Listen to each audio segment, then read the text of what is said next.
প্রত্যেকটা ঘর থেকে বেশিবাদীদেরকে ধরে ধরে জেলে পুড়িয়ে তাদেরকে সেখান থেকে বিতাড়িত করতে হবে।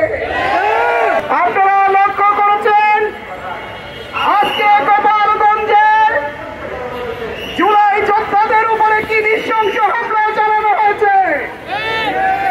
সারা বাংলাদেশ থেকে শেখ হাসিনার নেতৃত্বে সেই বেশিবাদী গুন্ডারা যখন লেজ গুটিয়ে পালিয়ে গেছে, তখন আমরা বিশ্বের সাথে লক্ষ্য করছি গোপালগঞ্জকে এখনো আমরা স্বাধীন করতে পারিনি।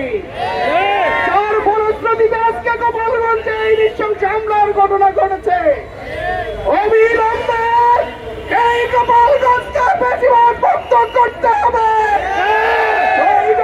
সারা বাংলাদেশ থেকে গোপালগঞ্জ অভিমুখী লম্বাস চালিয়ে সেখান থেকে প্রত্যেকটা ঘর থেকে বেশিবাদীদেরকে ধরে ধরে জেলে পুড়িয়ে তাদেরকে সেখান থেকে বিতাড়িত করতে হবে।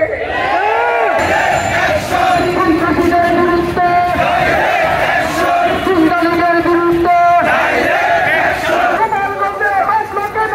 প্রশাসন জবাব দেন। গোপালগঞ্জের হামলা কেন? একটা লিগ ধর, একটা লিগ ধর, গোপালগঞ্জ স্বাধীন কর, গোপালগঞ্জ স্বাধীন কর, একটা লিগ ধর, একটা লিগ ধর, গোপালগঞ্জ স্বাধীন কর, গোপালগঞ্জ স্বাধীন কর, একটা লিগ ধর, একটা লিগ ধর। ভাই আর রিলস